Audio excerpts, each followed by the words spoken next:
is Monday, January 18. Welcome to CGN News.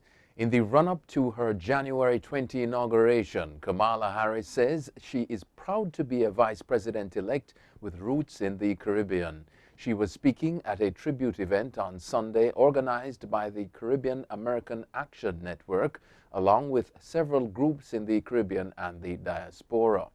Harris, whose father is Jamaican, said the contributions of the Caribbean community are woven throughout the U.S. society and named General Colin Powell, Eric Holder, and Shirley Chisholm.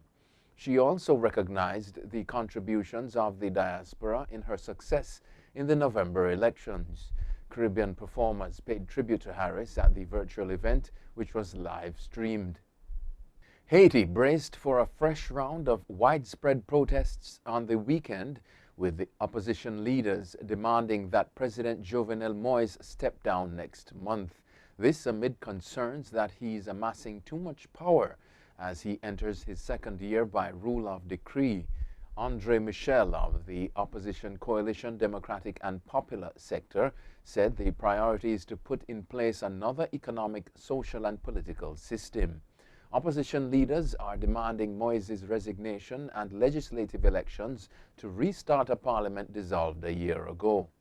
They claim that Moise's 5-year term expired in February 2016, but Moise says his term began when he actually took office in early 2017. Haiti's international backers have echoed some of the opposition's concerns. A judge in the United States has reportedly ruled that a lawsuit filed by the American Civil Liberties Union, the ACLU, against the U.S. Coast Guard on behalf of 4 Jamaican fishermen may proceed. The ACLU tweeted the update on Friday. On June 2019, the union filed the lawsuit claiming that the men were stripped naked, chained to the decks of U.S. Coast Guard vessels, made to line feces, and had their boat burned.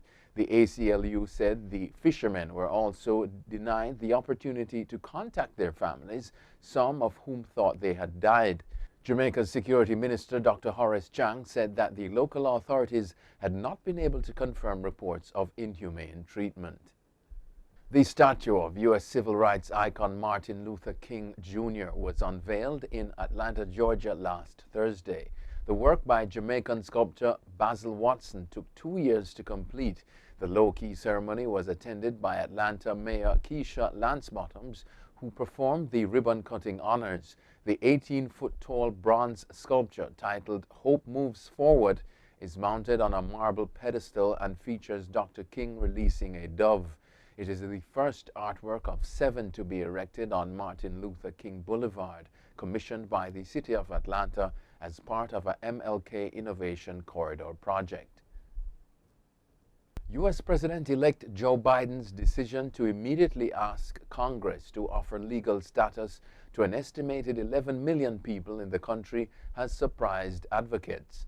Reports are that Biden will announce legislation his first day in office to provide a path to citizenship for millions of immigrants in the United States illegally.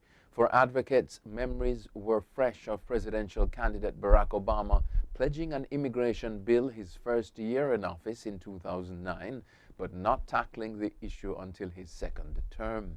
Biden's plan is the polar opposite of Donald Trump, whose successful 2016 presidential campaign rested in part on curbing or stopping illegal immigration.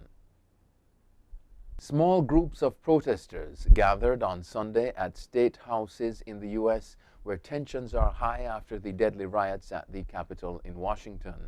Protests were held outside Capitol buildings in Texas, Oregon, Michigan, Ohio, and elsewhere, but no clashes were reported.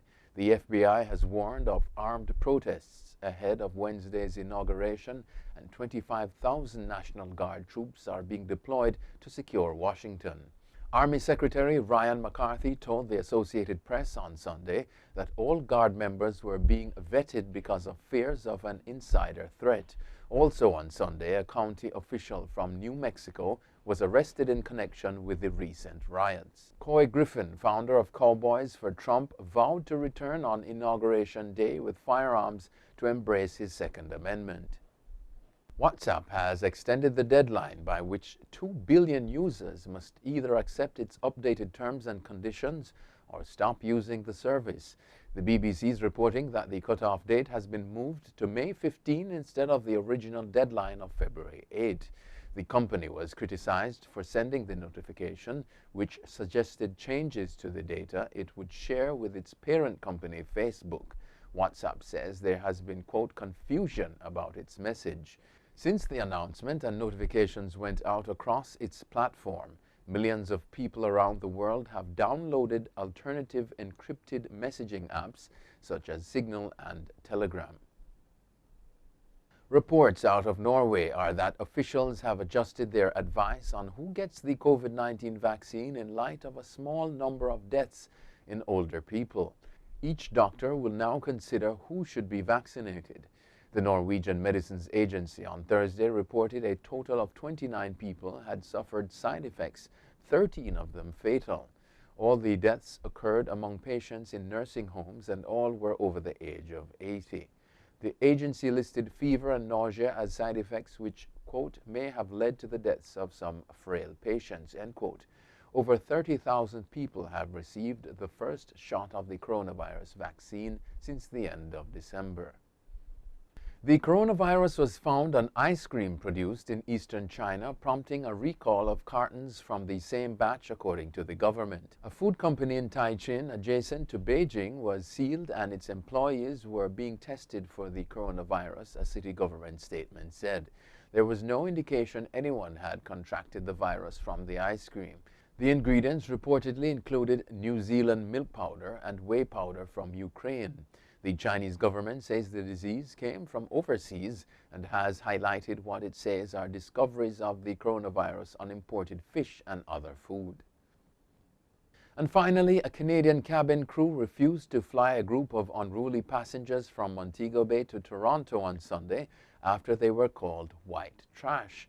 According to the Gleaner, the crew working with Swoop Airline became fearful after an altercation between a white family of 5 and a black couple stalled the takeoff by an hour. Local handlers of the aircraft, AJAS Jamaica Limited, confirmed the incident, stating that the black couple who were sitting in front of the white family claimed that the kids started kicking their seats.